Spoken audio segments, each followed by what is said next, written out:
ایاک نعبد و ایاک نستعین۔ میرے پاکستانیوں، بڑی تیزی سے اسلام آباد میں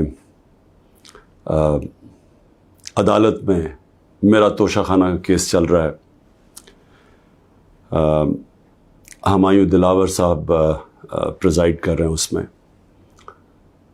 اور ہم نے کوشش بڑی کی ہے کہ چیف جسٹس اسلام آباد ہائی کورٹ، اور ہم بڑی دیر سے کوشش کر رہے ہیں کہ وہ ہمارا کیس ٹرانسفر کریں یہاں ہمایوں دلاور سے، کیونکہ یہ حق ہوتا ہے ایک جو ہر شخص کا، اس کا ہمیں آئین، ہمارا قانون حق دیتا ہے کہ اگر ہمیں ایک اعتماد ایک جج پہ نہیں ہوتا تو ہمارا حق ہوتا ہے کہ ہم اپلائی کریں کہ ہمارا کیس ٹرانسفر کر دیں۔ اور یہ ہم نے تب سے کیا تھا، یہ میں نے کل بھی بات کی، میں پھر بھی آپ کو بتا دوں کہ جب مجھے غیر آئینی اور قانونی طور پہ اٹھایا گیا اسلام آباد ہائی کورٹ سے اور مجھے پولیس لائنز میں رکھا گیا، تو ادھر ایک دم پتہ چلا کہ ہمایوں دلاور صاحب نے عدالت نکالی اور مجھے طلب کر لیا توشہ خانہ کیس پہ، نہ میرا وکیل، نہ مجھے پتہ کسی چیز کا، اور اس کیس میں پھر فرد جرم لگا دیا۔ قانون تو یہ ہے کہ مجھے بتا کے لگانا چاہیے تھا، بتائے بغیر لگا دیا، تو ہمیں تب ہی سمجھ آ گئی کہ یہ ہمیں یہاں انصاف نہیں ملے گا۔ تو اس کے اگلے دن ہم نے تب سے اپلائی کیا اسلام آباد ہائی کورٹ میں ٹرانسفر کا۔ اب میں بات کر رہا ہوں 12 مئی کو، یہ تقریباً اب سمجھ لیں کہ 3 مہینے گزرنے لگے ہیں، تب سے اپلائی کیا ہوا ہے اور کوشش کرتے گئے کہ ہمارا کیس اس عدالت سے نکالا جائے۔ اس کے بعد بہرحال جو میں نے آپ کو بتایا کہ کیس ہوا، میں نے 35 سوال دیے گئے، محرم کی 3 چھٹیاں تھیں، بڑی مشکلوں سے ہم نے وہ اکاؤنٹنٹ کو ڈھونڈا۔ اصل میں یہ سارے سوال ٹیکس کے بنتے ہیں، یہ جو اس عدالت میں سوال ہیں یہ ہیں سارے ٹیکس کے، کیونکہ کہا جی آپ نے یہ ڈکلیئر نہیں کیا، آپ نے یہ بیچا، یہ ڈکلیئر نہیں کیا، تو میں نے وہ سارے 35 کے 35 سوالوں کا جواب دیا، اور ہر ایک کا جواب میں کھڑے ہو کے عدالت میں ایک ایک کا جواب دیا۔ تو وہ جو ایک جگہ، اور انہوں نے سرکاری 2 گواہ پیش کیے، اب سرکاری گواہ کیا انہوں نے گواہی دینی تھی، تو ہم نے کہا کیونکہ وہ جو جواب ہیں اس کے لیے میرے اکاؤنٹنٹ کی ضرورت ہے، کیونکہ ایک 40 سال سے میرے اکاؤنٹنٹ وہی فرم ہے، میرے پاس جو پیسے آتے ہیں، جو میرے خرچے ہوتے ہیں وہ میں ان کو بتا دیتا ہوں، وہ پھر ٹیکس فارمز بھر دیتے ہیں، وہی الیکشن کمیشن کی فارمز بھرتے ہیں، وہی ویلتھ ٹیکس جو ہوتا ہے وہ بھرتے ہیں، تو ان کے پاس سارا ریکارڈ ہوتا ہے۔ تو اب میں تو نہیں جواب دے سکتا کئی چیزوں کے، تو میں نے گواہ کے اندر اپنے اکاؤنٹنٹ کو کہا کہ وہ بیٹھے، اور وہ جو خاص طور پہ ایک جگہ پہ بات پھنسی ہوئی ہے کہ جی پیسے تو آپ شو کر رہے ہیں، لیکن پیسے کے اوپر آپ نے یہ نہیں لکھا کہ یہ توشہ خانہ کا پیسہ تھا، اماؤنٹ پورا ہے لیکن توشہ خانہ وہ نہیں لکھا۔ تو یہ اکاؤنٹنٹ نے بتانا تھا کہ وہ فارم اس نے جیسی بھی بھری، کیونکہ فارم تو وہ بھرتا ہے۔ بہرحال 1 گھنٹے کا ٹائم دیا گیا اور کہا کہ 1 گھنٹے میں اب یہ نہیں پہنچے گا تو چلو۔ اب اکاؤنٹنٹ 1 گھنٹے میں کیسے پہنچ سکتا ہے؟ یہ کوئی ملٹری ٹرائل تو نہیں ہو رہا۔ اس کو وٹنس ختم کر دی، اور بھی ہم نے بلائے ہوئے تھے وٹنسز جنہوں نے گواہی دینی تھی انہی چیزوں کے، اور جو میرا حق ہے۔ اب ایک فیئر ٹرائل ہوتا ہے کہ آپ کو موقع ملے کہ مجھے ایکیوز کریں، مجھے موقع تو دیں کہ میں اپنی صفائی پیش کر سکوں۔ نہیں موقع دیا گیا، اور بڑی جلدی سب کچھ تیزی سے کیا جا رہا ہے۔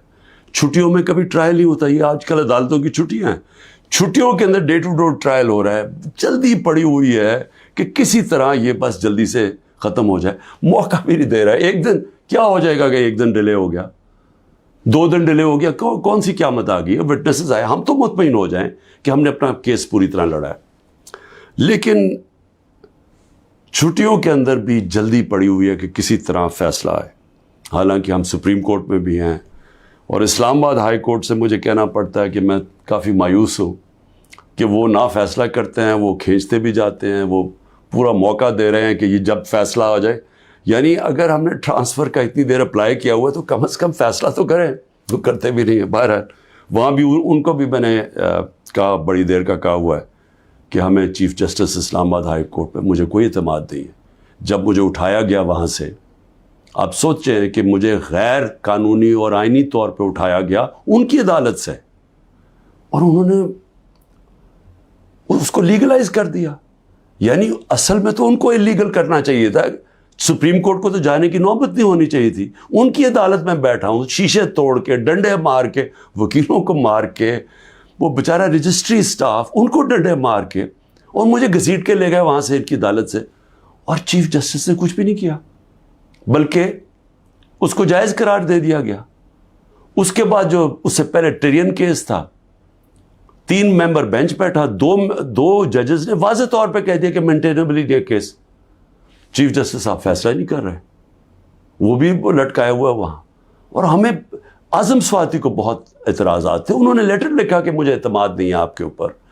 تو نہ وہ اپنے آپ کو ریکیوز کرتے ہیں، نہ ادھر نیچے سے ریکیوز کر رہے ہیں. اور پھر ہمیں بڑا ایک سیریس چیز ہے یہ جو فیس بک پہ دیکھیں، فیس بک 90 دن تک فیس بک کا ریکارڈ ان کے پاس پڑا ہوتا ہے. اگر FIA یا جج صاحب ایک صرف آپ کو ای میل کر دیا فیس بک کو کہ یہ کیس ہو رہا ہے، آپ مہربانی کر کے بتا دیں کہ 90 دن تک ان کی جو بھی فیس بک پہ پوسٹ تھی وہ کون سی تھی. کیونکہ 90 دن تک جو لوگوں نے دیکھا ہے اور پوسٹ بھی کیا ہے کہ اس کے جو ہمایوں دلاور کی پوسٹ تھی، اس پہ انہوں نے جو ان کا میرے متعلق پوسٹ کی ہوئی ہیں، وہ تو اگر کوئی بھی دیکھ لے تو مجھے تو ان سے انصاف نہیں مل سکتا. لیکن وہ FIA کے پاس گئے اور FIA نے جناب کہا جی وہ کیونکہ ڈیلیٹ ہو گئی ہیں، وہ FIA نے کلین چٹ دے دی. میچ فکس ہوا ہے. ابھی بھی اگر آپ کسی کو انصاف کی فکر ہے چیف جسٹس اسلام آباد ہائی کورٹ کی یا FIA کو، تو بڑا سیدھا ہے کہ ایک ای میل کریں اور فیس بک کو کہیں کہ ہمیں 90 دن کا دے. اس میں پتہ چل جائے گا کہ کیا دلاور صاحب مجھے انصاف دے سکتے ہیں یا نہیں دے سکتے. میں اس کے بعد دوسری بھی بات کرنا چاہتا ہوں، کیونکہ یہ تو اب دیکھتے ہیں، یہ بڑی تیز سپیڈ سے چل رہا ہے. اب دیکھتے ہیں آگے کیا ہوتا ہے. لیکن ابھی تک تو کوئی امید نہیں نظر آ رہی کہ جو فیئر ٹرائل ہوتی ہے وہ مجھے ملے گی، جو میرا رائٹ ہے. دوسری چیز یہ جو انہوں نے 2 بلز اسمبلی میں لے کے آئے بڑی تیزی سے، پتہ نہیں انہوں نے کتنے بل پاس کر دیے 1 گھنٹے کے اندر، کوئی 15 نئی لیجسلیشن لے آئے. وہ گورنمنٹ جو جا رہی ہے 15 لیجسلیشن، 8-10 لوگ بیٹھے ہوئے تھے اسمبلی میں. جمہوریت کا مذاق اڑ رہا ہے. نہ وہ بل پڑھے گئے ہیں، نہ کچھ ہے، جلدی سے، اور سارا بل کے پیچھے بدنیتی ہے. اور یہ جو 2 بلز انہوں نے انٹروڈیوس کیے، سیکریسی ایکٹ اور prevention of extreme violence act, یعنی یہ جو 2 بل ہیں، یہ تو ایک قوم کو غلام بنا رہے ہیں. یہ تو اسٹالن کی USSR کے اندر اس طرح کے تو قانون بنتے تھے، یا نازی جرمنی میں بنتے تھے. لیکن یہ کسی آزاد معاشرے میں تو کوئی تصور بھی نہیں کر سکتا کہ انٹیلیجنس ایجنسی فیصلہ کریں گی، کسی گھر میں بھی گھس جائیں گی اور فیصلہ کریں گی کہ یہ گھر کے اندر کوئی دہشت گرد ہے. اور وارنٹ ایک جو ہوتا ہے، گھر میں گھسنے سے پہلے آپ کو سرچ وارنٹ لینا پڑتا ہے. اس کے بغیر آپ گھس جائیں گے گھروں میں، کسی کے گھر میں بھی گھس جائیں گے اور کچھ بھی کریں گے، اور کسی کو ان کو روکنا نہیں چاہیے. تو یہ تو ایک ملک میں بالکل ہی غلاموں کو کنٹرول کرنے کے لیے ہو رہا ہے.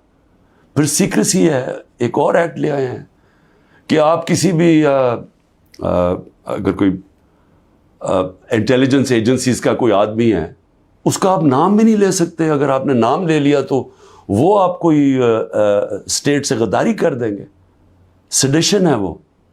تو یہ تو اس طرف جا رہا ہے کہ جنرل مشرف کے مارشل لاء میں بھی اس طرح کی حالات نہیں تھے. یہ تو بالکل ایک وہ معاشرہ، اور مجھے لگ رہا ہے کہ تیاری کر رہے ہیں کہ انہوں نے تو الیکشن کا کوئی نیت ہی نہیں نظر آ رہی. تو اگر الیکشن نہیں کروانے ہیں تو اس کے بعد تو پھر لوگوں کو کنٹرول ہی کرنا پڑے گا. تو انہیں حربوں سے کنٹرول کرنا پڑے گا.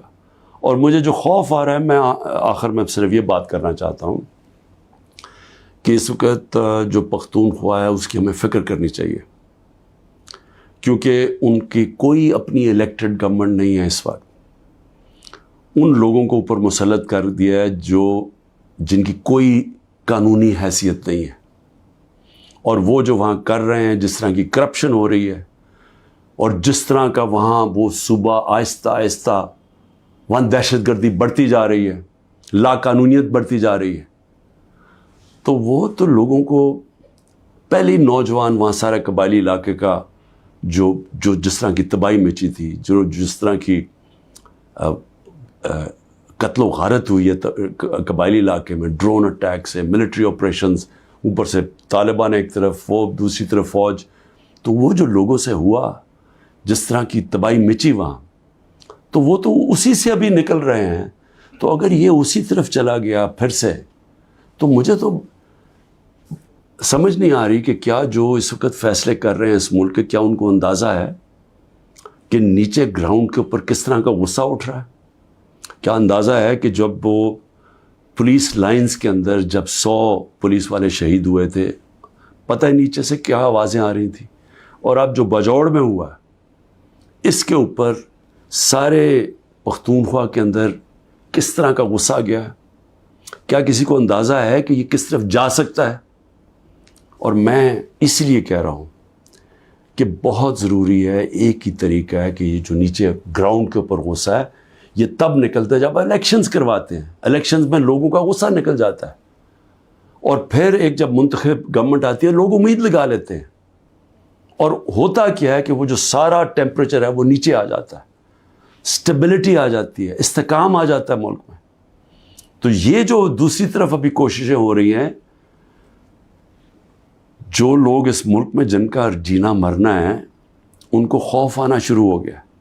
جو 12 لاکھ یہاں سے پروفیشنلز چھوڑ کے گئے ہیں اور جا رہے ہیں، آج ہمیں سمجھ آنا چاہیے کہ ان کی امید ختم ہو گئی ہے.